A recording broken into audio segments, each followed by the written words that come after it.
Okay, hi. Also, I'm here chatting with Ruth Finnegan, who's been kind enough to give me some of her precious time to talk about her script Black Ink Pearl, which has been nominated at our Fusion Festival in London next month. Hi, Ruth. Thank you for joining us, and congratulations with your script. Thank you. Hi, everybody. Thank you. I know the synopsis of this. I know this about, but if you wouldn't mind just giving us a brief synopsis about your script, Ruth, and then we can go from there if that's okay. Okay, well, it's the same old myth or fairy tale, but it all depends on how it's recycled, about a girl who rejects her lover. She panics because she's only young and she doesn't feel she's ready for that emotional commitment or whatever. She just absolutely tears away on a beach in Ireland. I was brought up in Ireland, that I know exactly the place. And she runs away, and then she thinks, well, maybe I should go back. She's kind of inspired a bit by, because there's a mythic connection of the God and his wife and a magic angel in the form of a beetle persuades her to go back, which it's her insight, her conscience really, and she wants to go back, but it is Ireland, Ireland, the rain has come down, and she can't even follow her footsteps because they're all filled with water, and she can't go back. But anyway, she carries on with her life. He, of course, is thunderstruck because they've been best friends ever since they were born. The film begins with the two of them playing at the end of the water when they're just toddlers.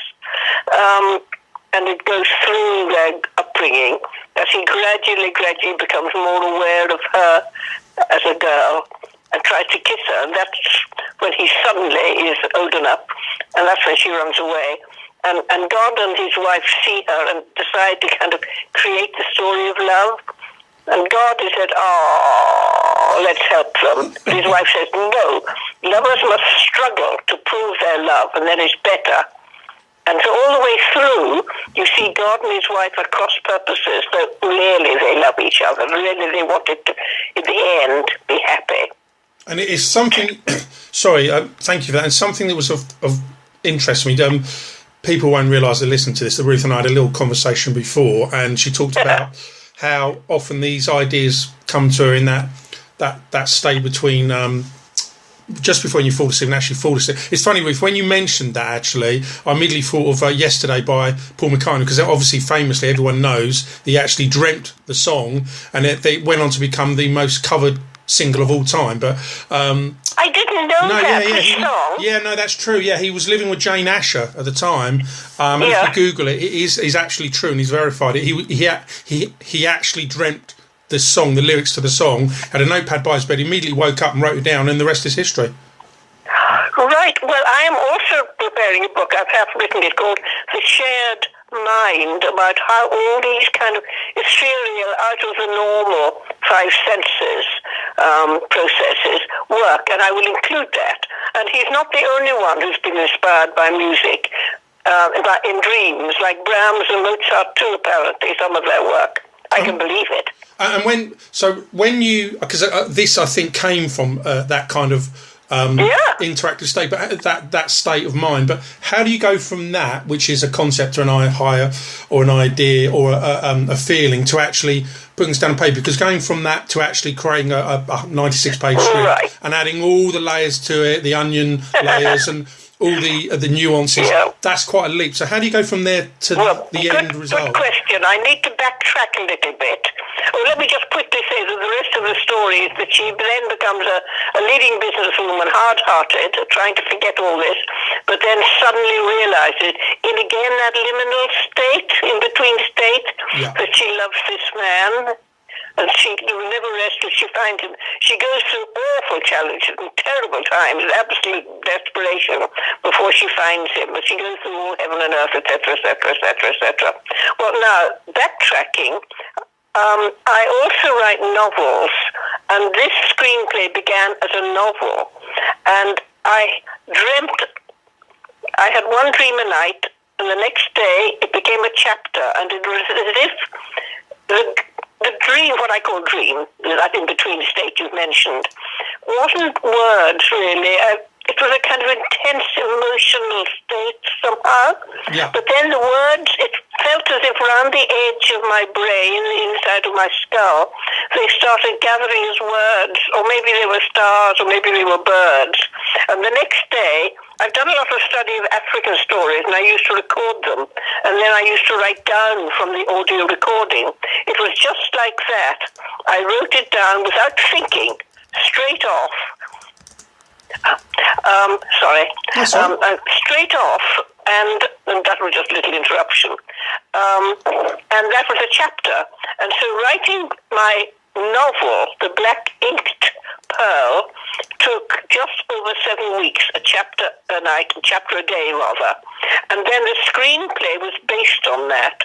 And as you know, screenplays always involve throwing away about 2/3 of the book and putting in different things. But it still was inspired.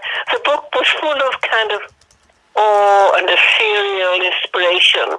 And the reason it was called Black Inked Pearl was that it's a beautiful sonnet of Shakespeare which begins, nor brass, nor earth, nor something, something, something, but they all perish, however strong they are. And then the last line, Shakespeare loves turning things around to the last line, but in black ink, my love will still shine bright. So the story, in a way, just like God and his wife created the story, but it was also created by the lovers, it was also created by me writing it down in black ink. Right. And the pearl, there's a wonderful Persian medieval poet called Rumi. He's got a big long name as well, who is a wonderful Sufi, but across all religions. And he writes most wonderful mystical poetry, which I think is equal to Blake, really. And one of the lines in one of his poems is, if you are looking for a pearl, look into the pearl.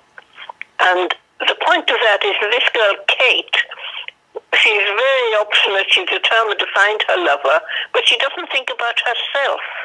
And in the end, she realizes that she has got to look into herself. She's got to be prepared to accept his utter sacrifice. She never accepted anything from anyone like me. In a way, it's a story of myself, though I didn't know that till I finished writing it. So in the end, she looks into herself and she sees a pearl. And that, in fact, is the last words of the book, though the script is a little bit... The book's a little bit open-ended. The script, of course, you have to end with a kiss. When you again, when we chatted earlier, you said something that was quite profound. This is very interesting, which I wanted to bring up in the interview, and I hope you don't mind, which was that you wanted people, particularly youngsters, to realise that you don't have to be locked into one thing in life. You've got the ability to change and do anything you really want. And that's... what struck me about that is when I looked through your biography, and obviously most people won't know this, but I know this because I looked at your biography, and I'm just going to highlight some of the things on here. That anthropologist, you're a cultural historian, you've written numerous prize-winning academic books and literary novels. And there was me saying I won't give you any awkward questions, but this has raised a question in my mind, which is, you've got this amazing professional career, you've written the academic papers, emeritus professor, and yet you've got that running, and yet you're doing these works of fiction. You probably guess what I'm going to ask you here. Which one of those, and you may not be able to answer this, it gives you the most pleasure? Because one is a huge leap from the other, isn't it? Writing a fictional piece is so much different than writing something that's factual and having that lovely professional background behind you. Yeah. Well, it's interesting. I mean, they are different, and yet I'm in both. I mean, a very good friend of mine just read one of the first books in the series that I mentioned, called Time for the World to Learn from Africa, that I mentioned earlier. Yeah. And he read it and he said, and that's an academic book, but written as all my academic books are, to be accessible for everyone. Some academics think, unless you're being obscure, you're not academic, and I think that's awful. And he said, your personality shines through this academic book, Ruth. And I think my novels, so I never realized it until I finished writing them, is very much about me and it's my personality shining through. So in a way, it's the same. It's a continuum rather than a contrast. And shall I tell you a little bit more? This is quite personal, but it's not secret, about how I started on the novels. I think about 6 years ago, I was ill, and it may have been, I'm not quite sure, a series of mini strokes that affected the left-hand side of my brain, the wires that carry language. Yeah. And one of them, or some of them, where they tested it, was destroyed. But the brain is so brilliant, it grows in new ways. And I think my inspiration for these novels and poems and screenplays and being more active and being younger in a way, I mean, I'm 85, but I seem to be getting younger mentally, was because of my brain growing new ways. And having, they now say that there used to be a lot of nonsense about it, but now it's quite sensible. The right-hand side of the brain, and of course, for a while I have had to rely more on my right-hand side, where the left was having problems, is the side of inspiration and music and art, and a kind of overview, rather than the sort of logical, linguistic, very positive left side. And so I now am more balanced than I used to be, and more interested in the visual as well as the sonic, because of what's happened. I suppose thank you for that. I suppose I could have simplified it really, so apologies for that, in terms of art, not art versus science, because that's simplifying it, but I guess the question I was asked, I guess I should have asked is, when you look back, perhaps I should frame it another way, when you look back over your life, do you wish that you had been more artistic at an earlier stage, I guess is what I'm trying to ask? Or do you think the roll of the dice that you have and you've done with your life in terms of what you've done professionally and also with the writing is exactly how you wanted it to be? And do you feel blessed, I guess is what I'm trying to say? I feel glad I've done what I've done. I mean, you can always do things better, but I do think my parents were from Ireland. I was brought up in Derry and by the sea, and I think that gave me a kind of imaginative interest from the very beginning, and that came through in my academic work, where I've actually founded about 3 new fields of study because I went outside the box and did things in a different interdisciplinary way, which really have been quite influential academically. To my surprise, I didn't really realize. I thought I was just doing the obvious things at the time. Yeah. It was, first of all, studying the oral literature and the storytelling of Africa, which people had lots of people had studied, but nobody had brought it together and said, look, this is a really important field of study. And now thousands of people are doing it wonderfully. The next was studying, this was very anthropological, the amateur musicians, first of all the Milton Keynes, but then other places, because again, they were ignored. People just looked at the professionals, like Paul McCartney and so on. And then all the great musicians of history. And then finally studying the history of your family and community, of which there's huge amounts, but it wasn't really academically respectable. And I chaired a course at the university, and now there are hundreds or thousands of people studying really, really well. And I'm hoping to do the same for the study of, well, I call it telepathy, people call it. It's not a good word. It's sort of the non-sensory perception and communication, and again, dreams and returns from the dead and contact with the dead and all that. That's what my book, The Shared Mind, is about. Yeah. And you sort of asked what I thought was most valuable.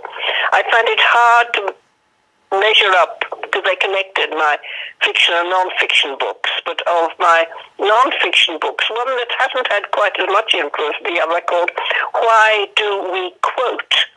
A surprising title, but it turned out to be fascinating and to bring together all my interests.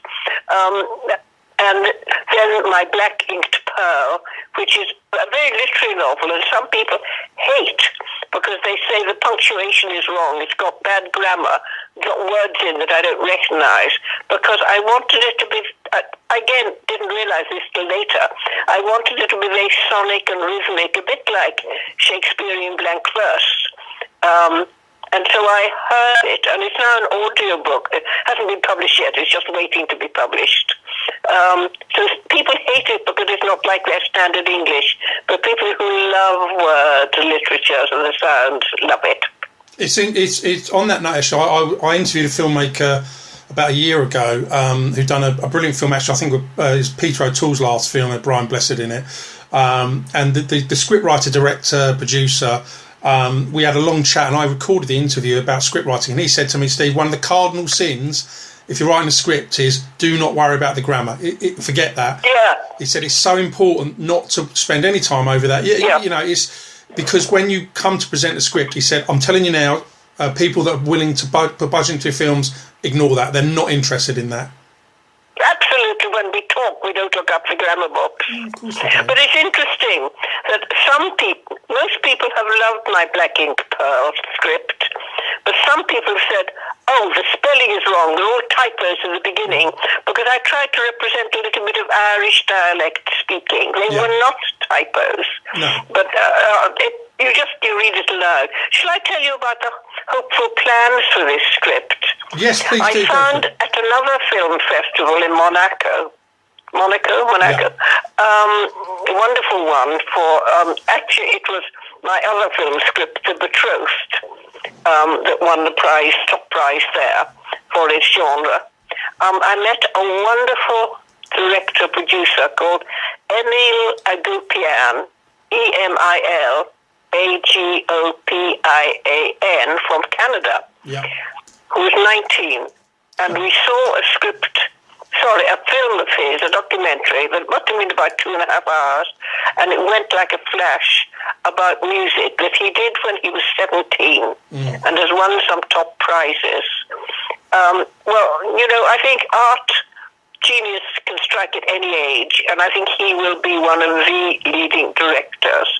But at the moment he's studying anthropology, and he doesn't want to get an agent until the summer so he can get a really good one. So if you have any ideas, let us know. Of course. We will be looking for money, but he definitely wants to produce it. And not only do I think he's brilliant, but this is the important thing.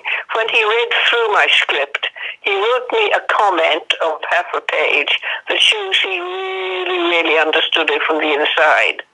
And he is not only a genius anyway, but he's got a lot of good technical innovations which will make the production a bit cheaper. And he's really keen to do it. So in June, he's going to be looking for an agent, and I hope that will then get us money. I have no idea how much it'll cost, but I know he'll keep the costs down. Yeah. So if you have any suggestions about agents, just, email me.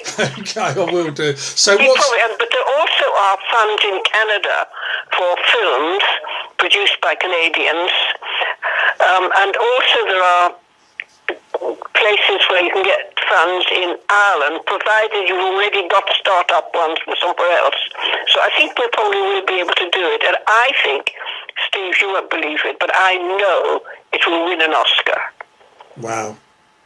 And we've already got a wonderful friend of mine, she's become a friend of mine because she's such a good actress, who's like kind of B-list at the moment, but I know will be A-list. She's had stunning reviews in both stage and screen, Broadway, England, and so on.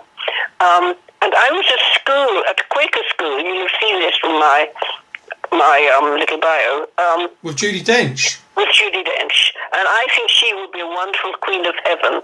And though she's not retired, she's getting on now, she would be brilliant as that. And she would also, because we both were at that Quaker School, and I knew her there, we would share the same kind of inspiration and vision that film will also be putting forward, without pushing it. Ruth, thank you so much for that. Wonderful to chat to you. That's the end of the interview. Would you believe 20 minutes have gone by? I don't believe it. Very good questions. Very, very good questions. understandings. And I will write to you about possibly writing about your life. I'd like to know more about it, but won't wait time now, to ask if you would do a volume for our hearing other voices. Of course, I can do that.